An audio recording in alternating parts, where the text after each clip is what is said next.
but not in this manner. Yeltsin was immediately dragged through the mud, accused of alcoholism, of understanding nothing, of knowing nothing.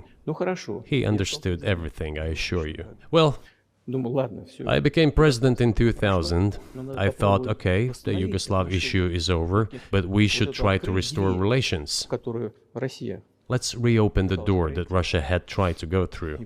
And moreover, I said it publicly, I can reiterate. At a meeting here in the Kremlin with the outgoing President Bill Clinton, right here in the next room, I said to him, I asked him, Bill, do you think if Russia asked to join NATO, do you think it would happen? Suddenly he said, you know, it's interesting. I think so. But in the evening, when we met for dinner, he said, you know, I've talked to my team. No, it's not possible now. You can ask him. I think he will watch our interview. He'll confirm it. I wouldn't have said anything like that if it hadn't happened. Okay. Were you sincere? It's impossible now. Would you have joined NATO? Look, I asked the question, is it possible or not? And the answer I got was no. If I was insincere in my desire to find out what the leadership position was... But if he had said yes, would you have joined NATO? If he had said yes, the process of rapprochement would have commenced, and eventually it might have happened, if we had seen some sincere wish on the other side of our partners. But it didn't happen. Well, no means no. Okay, fine. Why do you think that is? Just to get to motive, I know you're clearly bitter about it. I understand. But why do you think the West rebuffed you then? Why the hostility? Why did the end of the Cold War not fix the relationship? What motivates this from your point of view? You said I was bitter about the answer. No, it's not bitterness. It's just a statement of fact. We're not bride and groom, bitterness, resentment. It's not about those kind of matters in such circumstances. We just realized we weren't welcome there, that's all. Okay, fine. But let's build relations in another manner. Let's look for common ground elsewhere. Why we received such a negative response, you should ask your leaders. I can only guess why. Too big a country with its own opinion and so on. And the United States, I've seen how issues are being resolved in NATO. I will give you another example now concerning Ukraine. The US leadership exerts pressure, and all NATO members obediently vote, even if they do not like something. Now, I'll tell you what happened in this regard with Ukraine in 2008, although it's being discussed. I'm not going to open a secret to you, say anything new.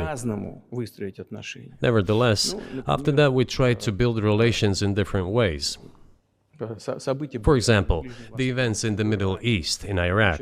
We were building relations with the United States in a very soft, prudent, cautious manner.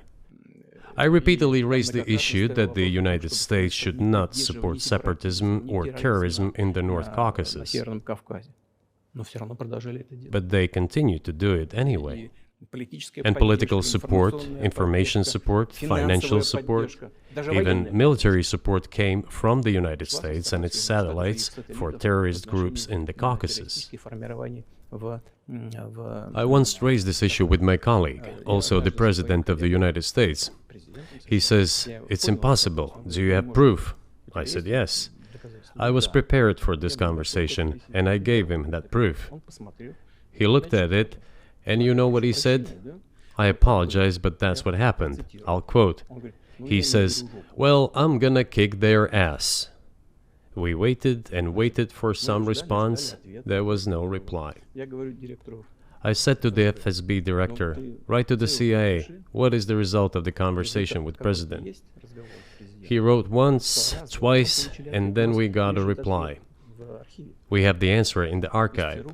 The CIA replied, "We have been working with the opposition in Russia. We believe that this is the right thing to do, and we will keep on doing it." Just ridiculous. Well, okay. We realized that it was out of the question. forces in opposition to you. So you're saying the CIA is trying to overthrow your government.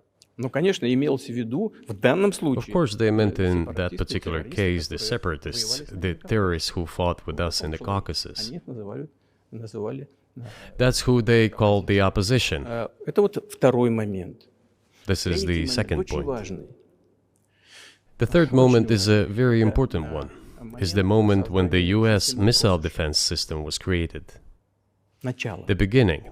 И мы долго уговаривали. We persuaded for a long time not to do it in the United States. Меня пригласили в Moreover, отец Буша after was invited by Bush Jr.'s father, Bush Sr., to visit his place on the ocean, Там состоялась очень серьезная беседа, I had a very serious conversation with President Bush and his team. чтобы I proposed that the United States, Russia, and Europe jointly create a missile defense system that, we believe, которая, как мы считаем, if created unilaterally, threatens our security, despite the fact that the United States officially said that it was being created against missile threats from Iran. угроз со стороны. That was the justification for the deployment of the missile defense system.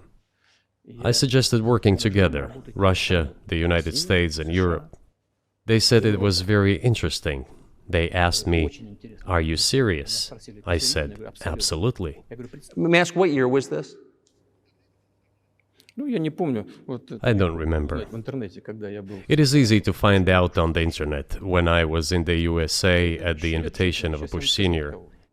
It is even easier to learn from someone I'm going to tell you Мне about. сказали, это очень интересно. I was told it was very interesting. I said, just imagine if we could tackle such a global strategic security challenge together. Мир изменится. The world will На нем change. будут споры, на We'll этом probably have disputes, probably economic and even political ones, but we could drastically change the situation in the world. этот He says yes, and asks, "Are you serious?" I said, "Of course. We need to think about it," I'm told. Вот в этот кабинет. I said, "Go ahead, please." Then Secretary of Defense Gates, former director of CIA, and Secretary of State Rice came in here, in this cabinet, right here at this table. They sat on this table. Me, the foreign minister, the Russian defense minister on that side. Министр обороны. They said to me, Они мне "Yes, we have thought about it. We agree." I said, "Thank God, great, Но but with some exceptions." So twice you've described US presidents making decisions and then being undercut by their agency heads. So it sounds like you're describing a system that's not run by the people who were elected in your telling. именно так. That's right, В конечном that's right. итоге нас послали подальше. Я не буду. In the end, they just told us to get lost. I'm not going to tell you the details because I think it's incorrect. After all, it was confidential Наше предложение conversation. было отклонено. But our proposal was declined. That's a Тогда, fact. именно тогда я сказал, It was right then when I said, "Look, but then we will be forced to take countermeasures. будем создавать такие We will удары. create such strike systems that will certainly overcome missile defense Ответ systems." был такой. Мы The answer was, "We are not doing this against you, and you do what you want," assuming that it is not against us, not against the United States. гиперзвуковые системы. I said, "Okay, very well." Межконтинентальные. That's the way it went. And we created hypersonic systems with intercontinental range, and we continue to develop them. We are now ahead of everyone, the United States and the other countries, in terms of the development of hypersonic strike systems, and we are improving them every day. Сделали. Мы But it wasn't us. пойти другим. We proposed to go the other way, and we were pushed back. По поводу расширения НАТО на восток. Now, Ну, about обещали. NATO's expansion to the Какого east. НАТО на восток? Well, we were promised no NATO to the east, not an inch to the east, as we were told. And then what? Что сказали? Ну, They said, well, it's not enshrined on paper, so we'll expand. 5 расширений. So there were 5 waves of expansion, the Baltic states, the whole of Eastern Europe, and so on. И вот теперь прихожу к главному. And now I come to the main thing. They have come to the Ukraine, ultimately. In 2008, at the summit in Bucharest, they declared that the doors for Ukraine and Georgia to join NATO were open. Now about how decisions are made there. Germany, France seem to be against it, as well as some other European countries. But then, as it turned out later, President Bush, and he's such a tough guy, a tough politician, as I was told later,